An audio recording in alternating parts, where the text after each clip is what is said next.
अपने nuclear programme में कहाँ तक पहुंचा है और यूरेनियम से इनरिच यूरेनियम बनाने में और परमाणु बम बनाना इतना जटिल प्रक्रिया क्यों होती है, और इसके बारे में हम लोग पूरे डिटेल से समझते हैं। देखिए, कोई भी परमाणु बम हो या फिर न्यूक्लियर रिएक्टर हो, उसमें जो यूरेनियम का यूज होता है वो ये यूरेनियम जो होता है वो यूरेनियम 235 का यूज होता है। इसे येलो केक कहते हैं क्योंकि ये येलो कलर का होता है। हालांकि जब हम इसे शीशे में रखते हैं तो ऑक्सीजन से रिएक्शन करने के बाद और कई सारे रिएक्शन के बाद ये हल्का ग्रीनिश टाइप का भी दिखने लगता है। यूरेनियम को हम लोग आशा का धातु कहते हैं, आशा का धातु। और कई बार एग्जाम में जब ये पूछता है भविष्य का ईंधन, तो कंफ्यूज मत हो जाइएगा लोग, भविष्य का ईंधन हाइड्रोजन होता है।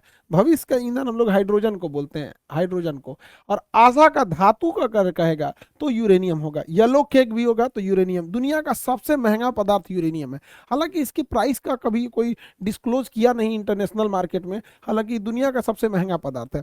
अब ये यूरेनियम इतना महंगा है क्यों? क्योंकि देखिए, यूरेनियम जो नेचुरल यूरेनियम मिलता है वो यूरेनियम 238 होता है, ये किसी काम का नहीं है। यूरेनियम 238 नेचुरल में मिलता है, वो 99.7% होता है, यानी लगभग जितना भी यूरेनियम हमें मिल रहा है वो हमारे किसी काम का नहीं है।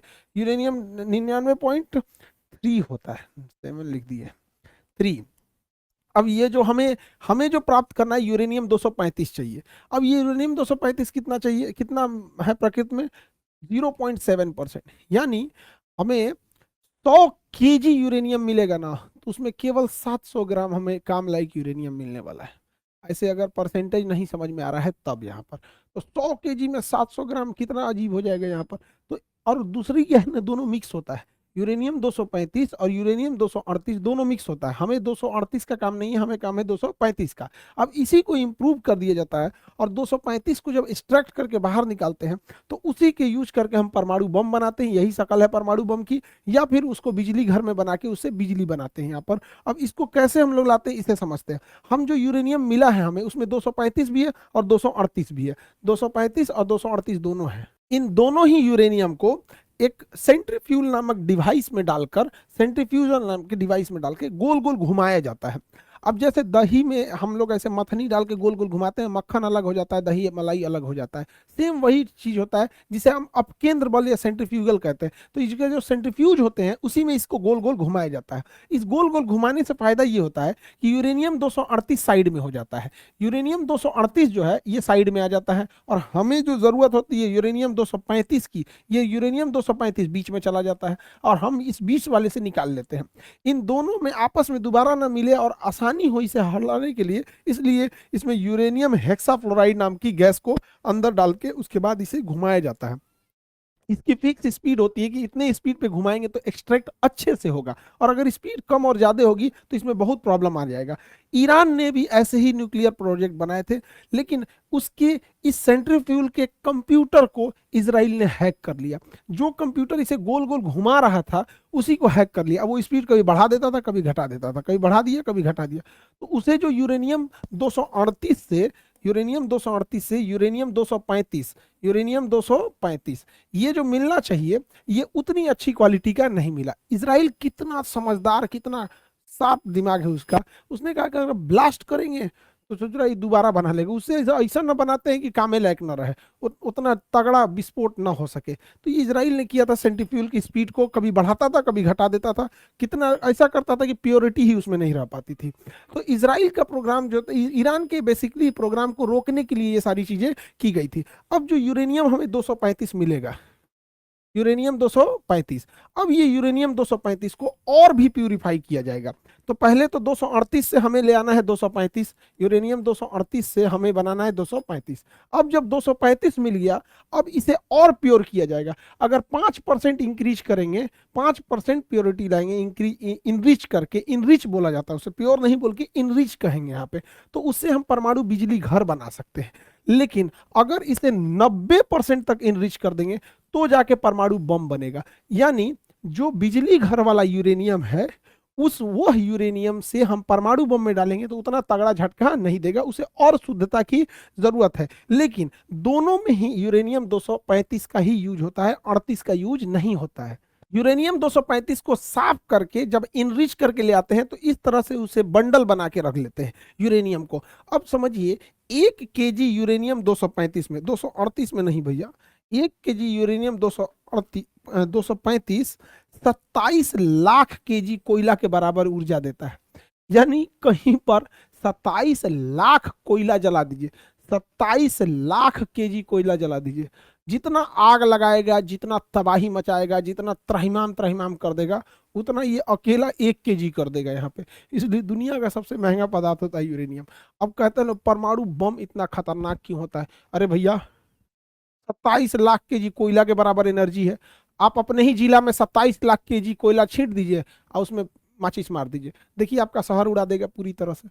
वही तो काम ये कर रहा है, बस उसमें कम ही मात्रा में उतना है स्टोर है एनर्जी यहाँ पर, इसलिए ये इतना महंगा बिकता है यूरेनियम। हालांकि कोई इसका रेट अभी तक नहीं खोला है। अब इसी यूरेनियम को रख के भड़का दिया जाता है, ब्लास्ट करता है, तो इसमें से इतनी हाई मात्रा में ऊर्जा निकलती है, इतनी ज्यादा कि इंसान वेपराइज हो जाता है, भाप बन जाता है, इंसान भाप बन जाता है। इतनी भयानक इससे ऊर्जा निकलती है। और इससे दूर दूर तक इसका जो रेडिएशन होता है, हवा बहा के इसके धुआं को ले जाएगी, रेडिएशन को ले जाएगी, बाकी जगहों पे कैंसर होकर लोग मर जाएंगे यहाँ पे। इससे रेडिएशन से बचने के लिए पोटेशियम आयोडाइड की गोली खाई जाती है। हालांकि क्वेश्चन पूछा था कि कौन से जानवर पे रेडिएशन का असर नहीं पड़ेगा, जिसकी त्वचा काइटिन की बनी होती है, जैसे कॉकरोच। कॉकरोच के अगर मान के चलिए इसी मोहल्ले में परमाणु बम गिरा तो इस मोहल्ला का मर जाएगा, लेकिन अगर 10-15 किलोमीटर दूर गिरा है, हम लोग अगर देख भी लेंगे ना तो उसके रेडिएशन से हम मर जाएंगे, लेकिन कॉकरोच नहीं मरेगा यहाँ पर। ठीक है। अब परमाणु बम को, ये शकल है परमाणु बम का, इसको जमीन पे फोड़ेंगे तो उतना खतरनाक नहीं होता है, क्योंकि जैसे जमीन पे फोड़ेंगे ना, इससे निकलने वाली हानिकारक गैस, इससे निकलते सबसे ज्यादा क्या होता है, प्रॉब्लम क्या आता है परमाणु बम फटता है तो यहाँ पर इसमें सबसे बड़ा जो प्रॉब्लम आ जाता है, इससे एक्सरे निकलने लगता है। और ये एक्सरे जो निकलता है लगभग 250 रोंटगन पे निकलता है। एक्सरे का मात्रक होता है रोंटगन, 250 रोंटगन पे एक्सरे निकल जाता है, जो बहुत खतरनाक होता है। हम लोग जो एक्सरे कराते हैं वो लगभग 6 रोंटगन 10 रोंटगन इस तरह से होता है। 250 रोंटगन पे कोई बचेगा नहीं, पूरा मांस फाड़ के निकल जाएगा। और इसके बाद इसमें से गामा रेज निकलती है, गामा रेज। अब ये गामा रेज जो होती है ये इतनी घातक होती है कि हमारी कोशिकाओं को मारने के लिए गामा रेज का यूज किया जाता है।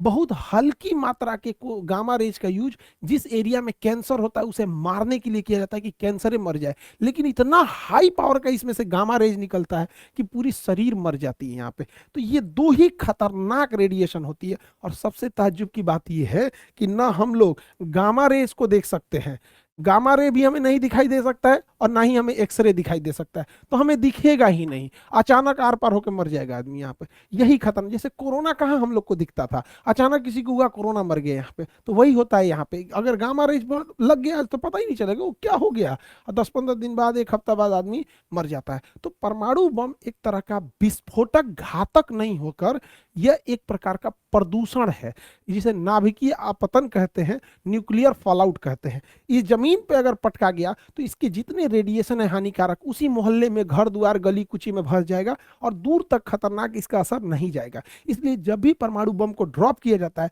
तो इसमें एक डेटोनेटर लगाया जाता है, और वो डेटोनेटर हाइट को नापते रहता है, बैरोमीटर से सेट रहता है कि जब वो 600 मीटर की ऊंचाई पर शेष रहता है तो इसी ऊंचाई पे ब्लास्ट किया जाता है। कभी भी जमीन पे ले आके परमाणु बम को नहीं ब्लास्ट किया जाता है। तो जापान और हिरोशिमा पे भी जो गिरा था वो 600 मीटर के हाइट पे गिरा था, ताकि मैक्सिमम तबाही हो सके और उसका रेडिएशन पूरे चारों ओर फैल जाए, और इसका असर 30,000 साल तक रहता है। ये नहीं कि आज परमाणु बम फूट गया तो कोई दिक्कत नहीं, इसका असर रहेगा 30,000 साल तक। बहुत बुरा असर रहता है, उस एरिया के जीन जेनेटिक्स सारी चीजों को चेंज कर देता है। अब इसी को बनाने में लगा हुआ है ईरान। अब इंटरनल खबर है कि ईरान ये बना चुका है। जैसे भारत भी परमाणु बम बहुत पहले बना लिया था, लेकिन उचित समय नहीं आ रहा था परीक्षण करने की, पॉलिटिकल क्लियरेंस नहीं मिल रही थी। अटल बिहारी वाजपेयी के समय आया तो पूरी तरह से पॉलिटिकल क्लियरेंस मिल गया। उसी तरह ईरान लगभग बना चुका है, और उसके बनाने में हेल्प किया है तो रूस ने हेल्प किया है, क्योंकि रूस को पता है कि अगर ईरान चला गया तो फिर रूस के लिए खुला समर्थन करने वाला कोई देश नहीं आएगा, क्योंकि भारत बैलेंस करके चलता है, चीन को दुनिया से मतलब ही नहीं है। तो ईरान और ये बैलेंस इसको रखना जरूरी है। अब ये ईरान अगर परमाणु बम बना भी लिया है तो उसका सबसे बड़ा दुश्मन इजराइल है। अब इजराइल के पास आयरन डोम है, अगर ये मिसाइल में भर के मारेगा भी तो इजराइल मार के गिरा देगा। तो इजराइल की एक कमजोरी, वो हाइपरसोनिक मिसाइलों को नहीं मार पाता है। हाइपरसोनिक मिसाइलें बहुत तेज गति से चलती हैं, उसे मार नहीं पाता है। तो रूस ने हाइपरसोनिक मिसाइल भी थमा दिया है ईरान को। अब ईरान कैसे कंफर्म करे कि वो हाइपरसोनिक मिसाइल सही में काम कर रहा है कि नहीं, या फिर इजराइल पे मारा और इजराइल उसे काउंटर कर पा रहा है कि नहीं? तो ईरान ने क्या किया, वही हाइपरसोनिक मिसाइल थमा दिया यमन के हूती विद्रोहियों के पास, और यमन के हूती विद्रोहियों ने यहां से चला दिया हाइपरसोनिक मिसाइल इजराइल पे, और इजराइल पे जाके गिर भी गया। अब समझो, उस मिसाइल में खतरनाक विस्फोटक नहीं है, तब ना इजराइल बच जा रहा है। अगर उसी में परमाणु बम भर दे और तब मार दे तो भैया तुम काउंटरे करके क्या करोगे, तो गिर गया वहां पर। तो ये बड़ी खतरनाक इन दोनों देशों के बीच परमाणु हमला का डर है। यहाँ पे इजराइल के पास पहले से परमाणु है, हमारे लिए भी ईरान बहुत जरूरत की चीज है, हमारे लिए रूस भी जरूरत है। इंटरनेशनल रिलेशन में हमारा कोई नहीं होता है। जब हमारे ऊपर ताज होटल पे हमला हुआ, अजमल कसाब ने नंगा नाच करा दिया था मौत का वहां पर, और तबाही तबाही हो गई थी। आपको जान के ताज्जुब होगा, इजराइल ने अजमल कसाब को आतंकवाद की श्रेणी में नहीं डाला था। और वो डाला कब? इस साल डाला है, जब उसके यहाँ पड़ा है तब। 15 साल तक भारत ने, 16 साल तक रिक्वेस्ट किया कि भैया अजमल कसाब तो आतंकवादी है। तो इजराइल ने कहा कि भाई हम काहे को दुश्मनी ले पाकिस्तान के आतंकवादियों से। तो इंटरनेशनल रिलेशन में ये मायने नहीं रखता है ना कि सामने वाला क्या है, हमारा इंटरेस्ट क्या है, ये मायने रखता है। अब जान के ताज्जुब होगा, पूरी दुनिया अजमल कसाब को आतंकवादी मान रही थी, इजराइल नहीं मान रहा था, अभी माना है वहां पर। तो भारत भी हमास को, हिजबुल्ला को नहीं आतंकवादी संगठन में रखता है। भाई तुम हमारे लिए खड़े रहोगे तब तो हम तुम्हारे लिए खड़े रहेंगे। इंटरनेशनल रिलेशन में हमेशा याद रखिएगा, ना कोई हमारा परमानेंट दोस्त, ना हमारा कोई परमानेंट दुश्मन।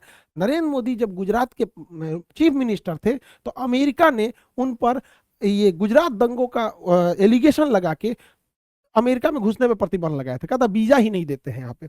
और जब प्रधानमंत्री बन गए तो यही अमेरिका पिज्जा खिला रहा है, ट्रंप बुला के हाउडी मोदी और नमस्ते ट्रंप हो रहा है। तो